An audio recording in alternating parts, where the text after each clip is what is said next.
Please give them a round of applause. I am so honored to be here, and I'm so grateful that you have a fan.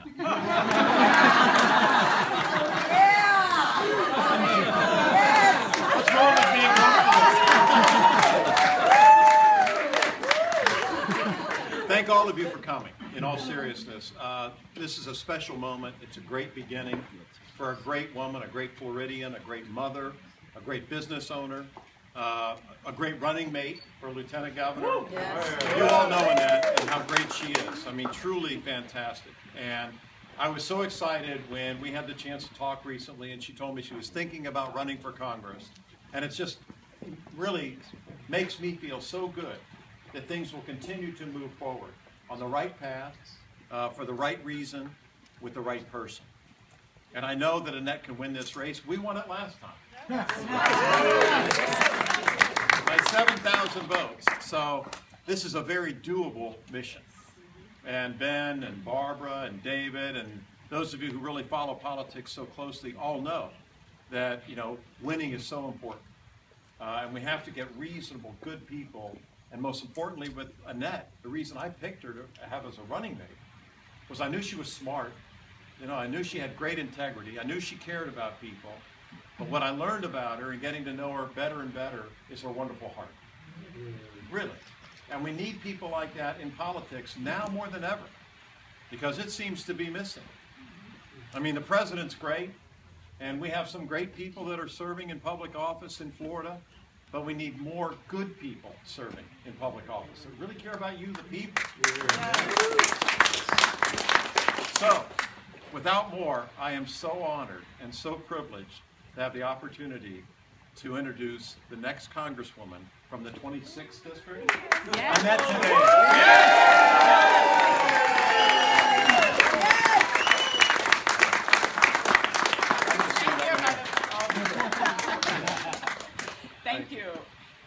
Thank you, Charlie, and thank you, Dr. Delisma and Marie. Thank you. Thank you for the wonderful prayer. We need to pray for this, so thank you. And I want to say something very special to Charlie because Let me get this on both of us. Mess up your hair. You know, the funny part is one time it was actually on the floor and I was like, I was holding my dress. Learned real quick that it needed to be taken away when I was ready to speak. But, you know, running with Charlie was just a wonderful, wonderful experience. And not just because I got to meet so many people around the state, but because I got to know the real Charlie, a person who truly cares, loves the state of Florida. And Charlie, how I wish you were our governor. Yes! I do. Every headline that I read or anything that, you know, that we're not supposed to mention climate change. We're not supposed to, you know, so many things that are going on. It just, unbelievable. It's very sad. But I know that Charlie and I care, and the fight continues. So I'm not done fighting. And you know, there's many of you that were there for us. Many of you. Some of you volunteers. Some of you wrote big checks, and we thank you. But I will tell you that when you lose, the thing that came to my mind is all those people. All of you, and very individual people that really touched us along the way. So I'm going to tell you about a young boy that it was at a community college. Rachel and I are there. I show up at this event, and there are just tons of people there. I give my speech. I finish. Ask for questions. Charlie and I were always willing to answer questions. And people ask questions, we were done.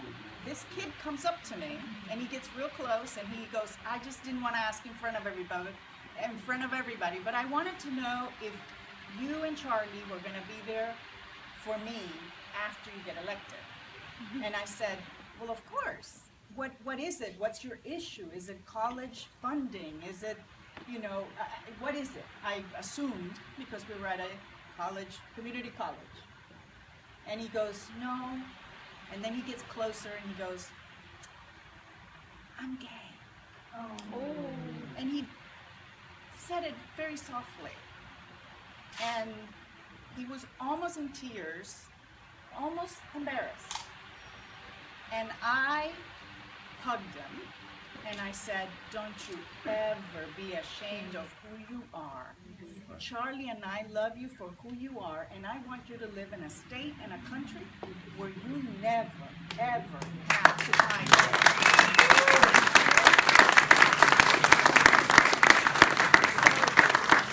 So that night when we lost, I was thinking of that boy and so many other people with so many stories. That's what we were fighting for the people. And I am ready to keep on fighting.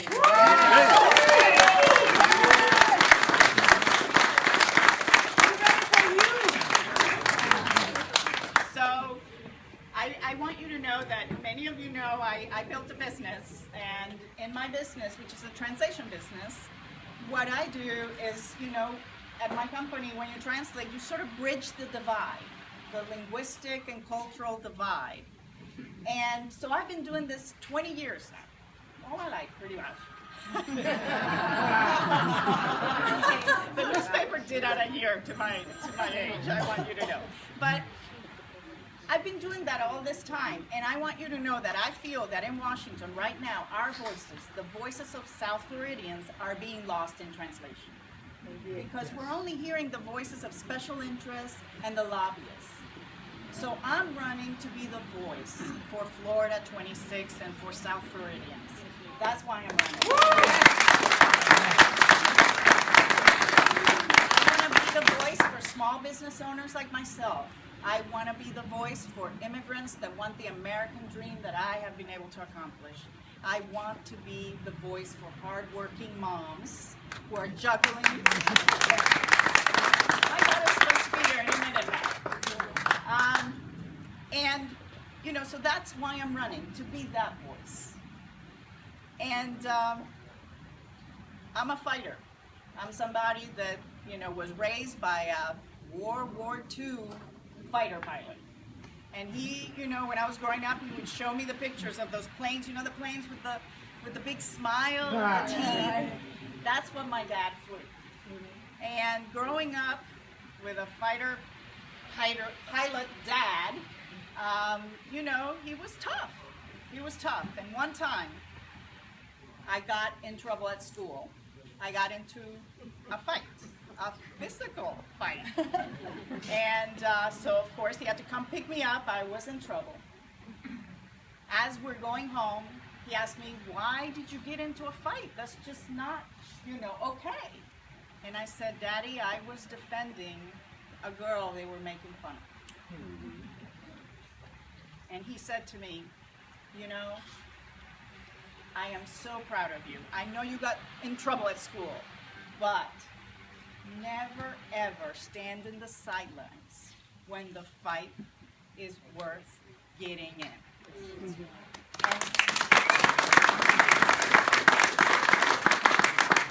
And he said, when the fight is just, get in. Don't stand in the sidelines. So I'm not standing in the sidelines. I am ready to go fight for the people that deserve a fighter. And I thank you for not standing in the sidelines, for joining this campaign. Please tell all your friends, all your co-workers, this is going to be a long campaign, but it's gonna be a worthwhile fight. So thank you for joining the fight, and let's do it. We're gonna win.